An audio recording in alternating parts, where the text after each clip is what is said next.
LoreWarrior Online. The Stone Rhino. Overview. It is perhaps a cultural character flaw that the clans never stop trying to prove their superiority to the Inner Sphere. This tendency stretches back into history. The clans see the failures of those who came before as a challenge to overcome. Amaris's Folly, the most infamous boondoggle of a mech ever known, became a gratifying project during the Golden Century as clan society would reach its zenith. All of the problems plaguing that lumbering monstrosity were solved by Smoke Jaguar scientists, and it was rechristened the Stone Rhino in honour of the nigh indestructible beast native to Eden. In the Inner Sphere, it is remembered as the Behemoth, one of the few spheroid sobriquets deemed acceptable by clan warriors. Capabilities. Some mechs kill with flair, some with sheer brutality. The Stone Rhino plods forward, an unstoppable wall of firepower that does not relent. It embodies the power and durability the Great Father intended when making the Atlas, while retaining a sense of the aesthetic. Indeed, it is renowned as one of the most beautiful battlemechs ever designed, if such an appellation is appropriate for an avatar of death. The new Stone Rhinos coming out of Zestrug adhere to this sleek elegance, and are highly prized amongst the Hell's Horse's MechWarriors who pilot them. Battle history. The Hell's Horses have put their new Stone Rhinos to good use. Ignoring the dilemma of assault units sometimes being too valuable to risk in battle, the Horses consistently deploy Rhinos as the hub around which a mobile force of machines will orbit. These tornado-like formations have wreaked havoc amongst the Horses' borders, notably during a 3150 raid on Denizli. Star Captain Tassio, eager to punish the 12th Falcon regulars over a personal grudge, found success with this new variant of Steel Viper's coil tactic. The Falcons, arrogant in their heavier mechs, rushed into the massive vehicles and guns of Tassio's waiting Stone Rhino. The massive battlemech tore apart all comers, holding its own against mobile Falcon omnimechs, including a dreaded Jade Phoenix. Though the Horses eventually withdrew, Tassio taught the Falcons a new respect for the Stone Rhino. Thanks to their durability, most Stone Rhinos in existence are old, hoary machines with storied histories and personalities all of their own. Jacinda Worth piloted one such example on Huntress when the Star League came to do the devil's work. In the confines of the Shikari jungle, Jacinda destroyed at least 8 Knights of the Inner Sphere mechs before her quirky, older machine would begin to malfunction. Fighting on with her mech's battering ram arms, Jacinda would kill 2 more enemies before succumbing to her cockpit's sweltering heat. When medics pried her from the cockpit, she made the delirious proclamation that no man would ever pilot her Stone Rhino, before death would claim her. In an act of sheer cheek, Jamie Wolfe would sneak a Stone Rhino into his dragoons when they departed for the Inner Sphere, knowing full well it would stand out. Though downgraded to the Inner Sphere technical level, the Stone Rhino still caused mass panic and confusion when it would take the field, until it would finally fall on the killing fields of misery, along with its longtime pilot, Gordon of Bloodhouse Zalman. Though House Kurita may have salvaged the machine, they were never able to repair or reproduce it. Variants. At least 8 variants on the main chassis exist, including a complete redesign from the 3060s. The 4 was a Jaguar test platform, the 5 would ape the weapons arrangement of the original Amaris's Folly, the 6 mounts a bevy of pulse lasers for dueling, and the 7 is used for space operations. Most recently, the Horse's 8 model replaced the jump jets with actuator enhancement systems, sacrificing mobility for stunning accuracy. Notable units. Star Colonel Sarah Vixen Ikaza. Vixen was the lone graduate of an experimental Sibco that would mix elemental genes into a MechWarrior line with the goal of breeding a tougher pilot. Serving most of her career in Lambda Galaxy, Vixen won command of the first Vulcan Velites during the Jihad after challenging Laoshin Buhalan. She's most famously known for the 3055 Comstar holo of her mech, standing on a barren world. Though the design had already been seen in small numbers amongst the Smoke Jaguar at the time, it was this image that truly reintroduced the Inner Sphere to the Stone Rhino. The Succubus. Jacinda Worth's Stone Rhino was claimed by Dame Carrie Ellison, a knight of the Inner Sphere who piloted it into her own death at the hand of the Blakists on Atreus. Salvaged by surviving knights, her Stone Rhino fought on, taking as much a toll on allies as it would enemies.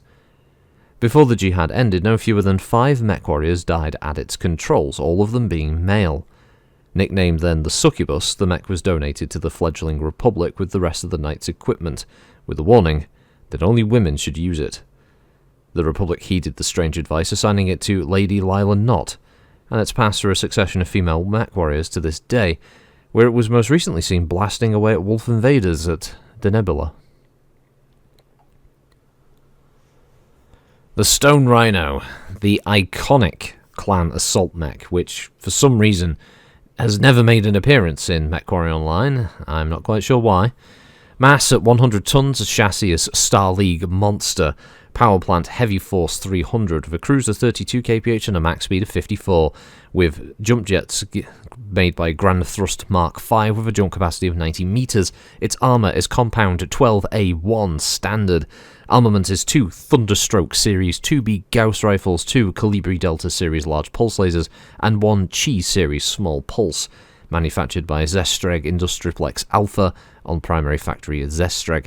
Communication system is the Garrett L15, so reliable, and the targeting and tracking system, the RCA InstaTrack version 8A, the best version of the InstaTrack system. The Stone Rhino comes with a large pulse in the right arm, a Gauss rifle in the right torso, a small pulse in the head. The ammo for the Gauss is stored in the center torso, with another Gauss rifle in the left torso with its ammo in the left torso, and another large pulse laser in the left arm, and then its jump jets in its legs and CT.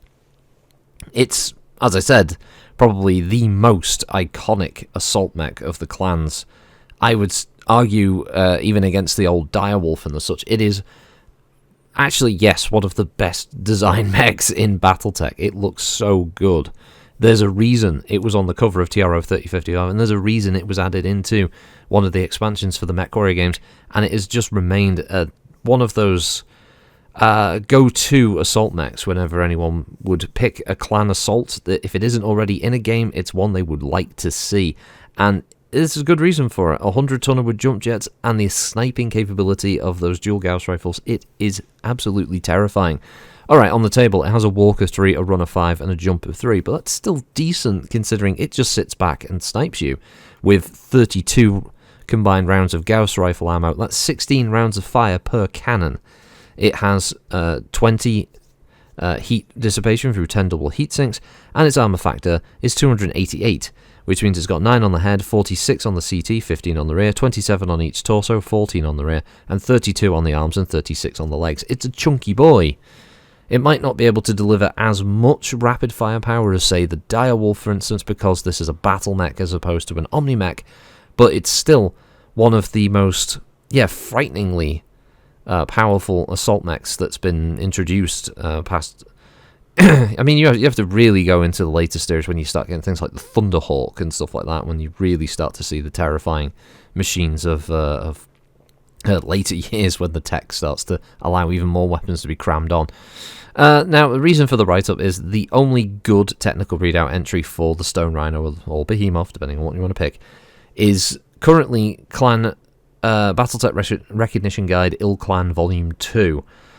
The main reason for this is that Technical Readout 3055, it has the smallest, tiniest little fucking entry for a mech that really deserves a much longer write-up, and this is the best one that's available currently. I would love for Catalyst to return to these older TROs that had some very lackluster entries, like the original 3055 was crap for the entry of new mechs, and it would be great if they could go back, they could reproduce this with full write-ups like they used to do for some of the more classic TROs, because these are some of the mechs that stick with people. They see these things, they want to know what mech that is, and then it's an image that sticks with you. And there's a reason there's a cover art that, the Bushwhacker, for instance, that cover art from TRO 3058 is instantly striking. You remember it, and it's the same with the original TRO 3025 book. You see that picture of the Marauder in the bay. It looks fucking great. And it's the same with this. You know, the Stone Rhino really sort of epitomized sort of clan, you know, a clan assault mech, the clan technology, because he, you know, for all of the things in TRO 3050, which I believe just had the Mad Cat originally, and one of the reasons the Mad Cat is so fondly remembered is the same reason. The cover art mech ends up becoming quite memorable for a lot of people, and that's what the Stone Rhino really is. And yeah, I also don't know why this mech never really made the cut for a game like MWO. Because honestly, it's not even game-breaking, considering some of the builds that could be made in that. I don't know why they didn't redesign this when they did the big set of updates and redesigns back in the day. If you wanted a mech that was going to sell, this would have been a pack that would have sold in MWO, because it's the fucking Stone Rhino. The name alone evokes wallets opening. You know, it doesn't matter if its base weapons loadout wouldn't have really been that effective compared to other mechs, because people would have stripped the fucker down and added all kinds of extra guns, and PGI would have added 52,000 extra hard points to it regardless. People would have just bought it because it's the Stone Rhino. It looks cool. And it's not like... I'm not the biggest fan of the clans in MWO or any Battletech game, but honestly, the clan players need some new fucking clan mechs at this point. The Hatchet Man and the Crusader and that are great, don't get me wrong, but where's the love for the clan players out there? Why are they being left out in the cold when there's a couple of designs that people have been crying out for so long, and they just never bothered to get around to them, this being one of them. The other one's the Kraken, and then you've also got like the Firemoth and stuff like that. Get to it, PGI, for God's sakes. Do what you can. Bring it in. Don't leave it, don't leave it hanging there. But, yeah, at least we've got the new minis and stuff of it, because, damn, does it look good in this later artwork. The original artwork was great as well, but, they really refined it in the later one, so. Anyway, I'll catch you next time. It's long enough. 12-minute rant. Bloody hell. I'll catch you next time. Have a good one all. Thanks for listening. Bye-bye.